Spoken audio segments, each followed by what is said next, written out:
Good afternoon. My name is Stephen Capaldo. It is Saturday, October 2nd, 2021, and I'm here today to do a little message on the podcast.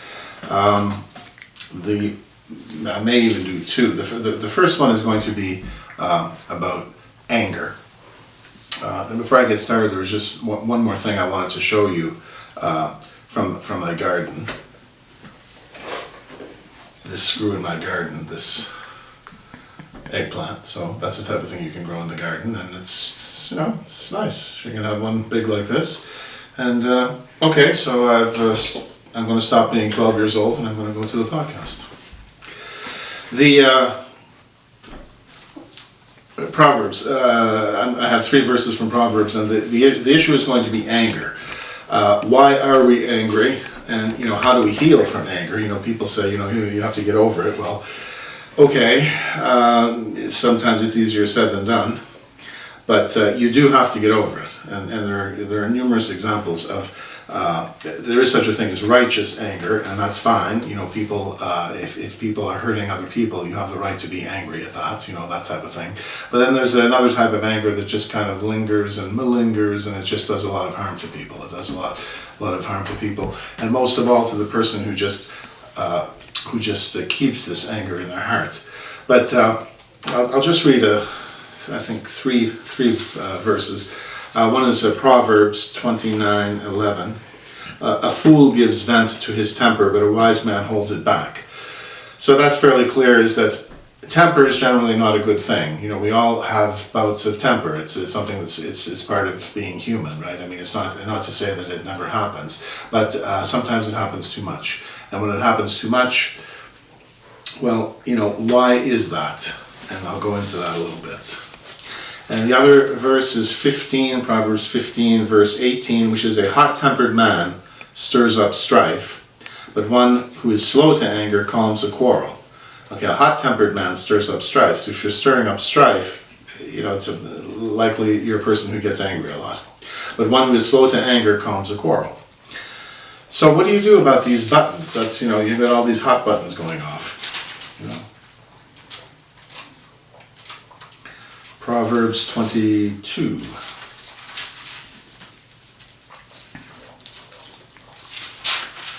Pardon me, 22, verse 24. Do not be friends with one given to anger, or associate with a hot-tempered person, lest you learn his ways and entangle your soul in a snare.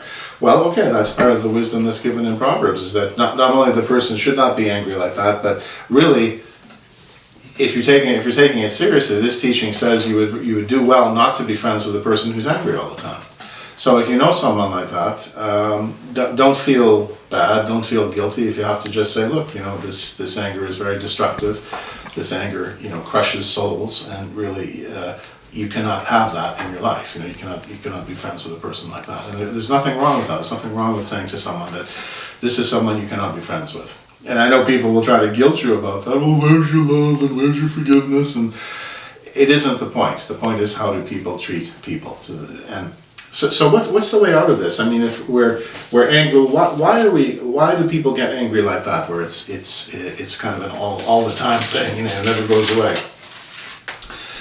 Well, I'm not a psychologist, and I don't play one on TV, but for the most that I can tell, the nearest I can tell, is that there are a lot of past wounds in the life of that person. There's a lot of past wounds that have not healed yet, and the only way that the anger heals, and I'm not talking about anger management. I'm not talking about anger management. I'm talking about healing the anger so that it goes away.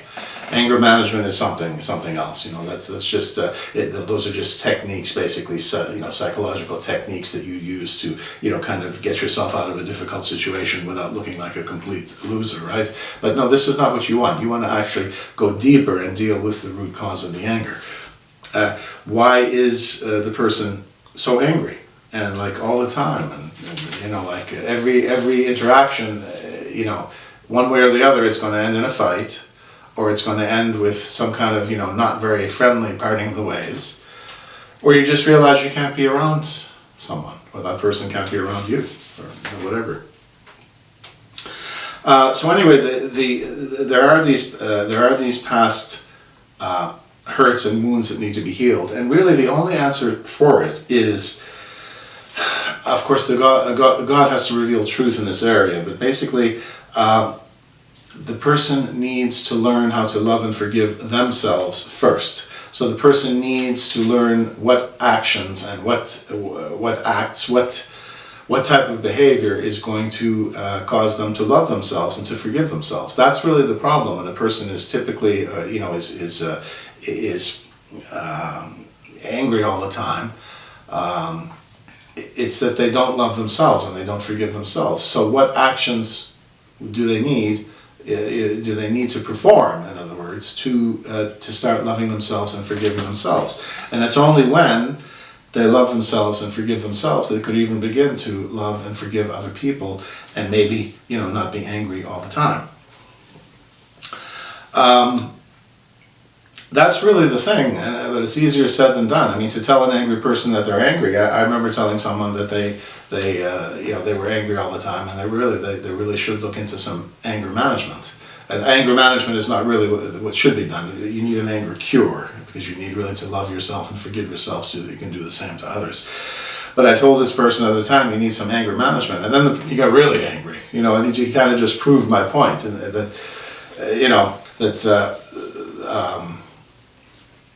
what I was trying to say is that you get angry. I mean you just say one little thing, and there it is. You go off into a tizzy, and there's no talking to you, right? I mean, anyway.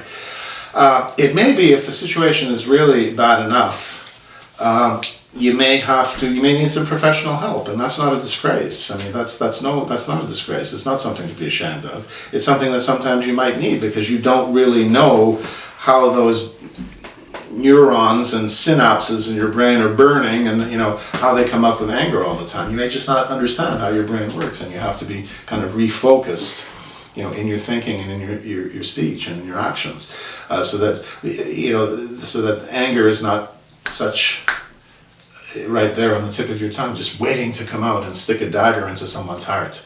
This is what people do who are angry all the time. It's just like having a dagger stuck in your heart. It's like having your soul crushed.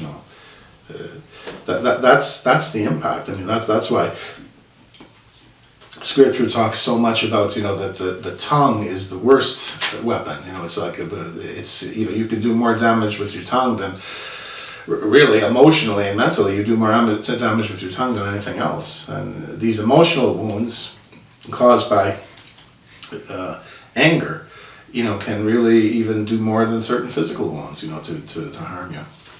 Harm other people, depending if you're on the giving or receiving end of the anger. So you may actually need some mental health care. It's possible, and I don't, that's not my thing. I can't help people with that type of thing. I mean, it's, if it's, I can notice, I can observe if someone is angry all the time, and that has ineffective relationships because of the anger. I can observe that. That's easy enough. Whether the person receives my observation or not, that's a whole different story. Whether the person would then be motivated to get some mental health care, whole different story. But beyond the mental health care, then if you become mentally more sound, then really you just have to grow up. I mean, and people use rage to exploit and manipulate other people, because people just don't want all the drama, so they just give in. So it's very easy to use. Now you end up with no friends, but you can, at least up to a certain point, you can use your rage to exploit and manipulate other people. It's because people are afraid of you. You want to push them away, but people are afraid of you, and they'll just say anything so that they don't have to listen to all of this, right? And there are different types of rage. I think, for example, there's kind of an adolescent rage that I think most of us have. Most of us at some point in our teen years, we get angry at our parents, right? I mean, that's a pretty common thing. But the difference is, if you're still angry at your parents and you're like 40 years old, that's not normal. But it is normal to have rage or anger against your parents as a teen, because this is what teens do. Now, that's kind of the job description of a teenager, is to make your parents' life miserable. That's kind of what they do. And it's very difficult to raise someone who's a teenager as well, because you have to find that delicate balance of letting the teen move ahead, but then holding them back in certain areas where it could be risky, if they went ahead too fast.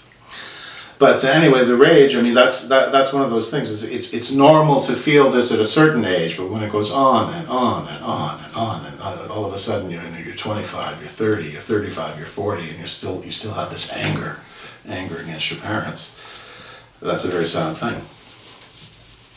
Or I heard of a case of someone who was working in an organization and receiving money from someone, and then at some point, for services rendered, let's say, was receiving money, legitimately was receiving money from someone, and then that person left the organization and stopped giving money, and then ended up taking the guy's wife. There's a case like that. If that happened to me, I'd be pissed. Anybody would be. It would be normal to be angry if someone's giving you money, and then all of a sudden they're not giving you money, and then they take your wife on top of that. There's no problem in my mind if somebody's angry at that. I would be angry at that. But are you still angry at that, 2, 3, 5, 10, 15, is this going to be a lifelong grudge kind of thing, or can you get over it? People really, if you are mature enough, you get over things, right? You don't hold the anger so long, right? You don't hold it forever. You don't hold a grudge forever. And these are the things, but these more specific cases that I've given, they still stem from that general problem of people don't really love and forgive themselves. Because if they did, then they wouldn't feel that there was this need to be angry. Even at perceived or real slights, even if someone thinks that, oh, my parents did this to me, and oh, this guy did this to me, and blah, blah, blah, blah, blah. Do you hold on to that forever? How long do you hold on to that? That's the difference. If you really have attained a certain level of maturity, you hold on to it for a little while, a season maybe, a reasonable period of time, and then you let it go. That's a sign of, I would say, mental and emotional maturity. That's a sign of spiritual maturity. And in some cases, if it's really acute, as I say, you may require some kind of professional care, and there's no harm in that. There's no guilt or condemnation in that. People attach a stigma to people who have mental health issues. Well, I think if you look at, especially what's been happening since this COVID so-called pandemic started, you look at the mental health issues that have come up in your community. If you haven't looked into it, I suggest you do look into it, and look at the cases of depression and suicide, and just kind of bug-eyed crazy behavior. People just not behaving in a normal, rational way because they're just fed up. They're just fed up. They're afraid, etc. And so they have this cycle of anger. But it doesn't do any good to the people you get angry at, and it doesn't do any good to you. So anyway, that's my little thing on anger. So I think I will just close with Psalm 91 to give us protection from things like angry people. He who dwells in the shelter of the Almighty will abide in the shadow of God. I will say of the Lord, He is my refuge and my fortress, my God in whom I trust. For He will rescue you from the hunter's trap and from the deadly pestilence. He will cover you with His feathers, and under His wings you will find refuge. His faithfulness is body armor and shield. You will not fear the terror by night, nor the arrow that flies by day, nor the plague that stalks in darkness, nor the scourge that lays waste at noon. 1,000 may fall at your side, and 10,000 at your right hand, but it will not come near you. You will only look on with your eyes and see the wicked paid back. For you have made the Lord your dwelling, even the Lord who is my refuge, so no evil will befall you, nor any plague come near your tent. For He will give His angels charge over you, to guard you in all your ways. Upon their hands they will lift you up, lest you strike your foot against a stone. You will tread upon the lion and cobra, trample the young lion and serpent. Because He has devoted His love to me, I will deliver Him. I will set Him securely on high, because He knows my name. When He calls on me, I will answer Him. I will be with Him in trouble. Rescue Him and honor Him. With long life will I satisfy Him and show Him my salvation. That's all for now. Thank you very much for listening. We'll talk to you soon.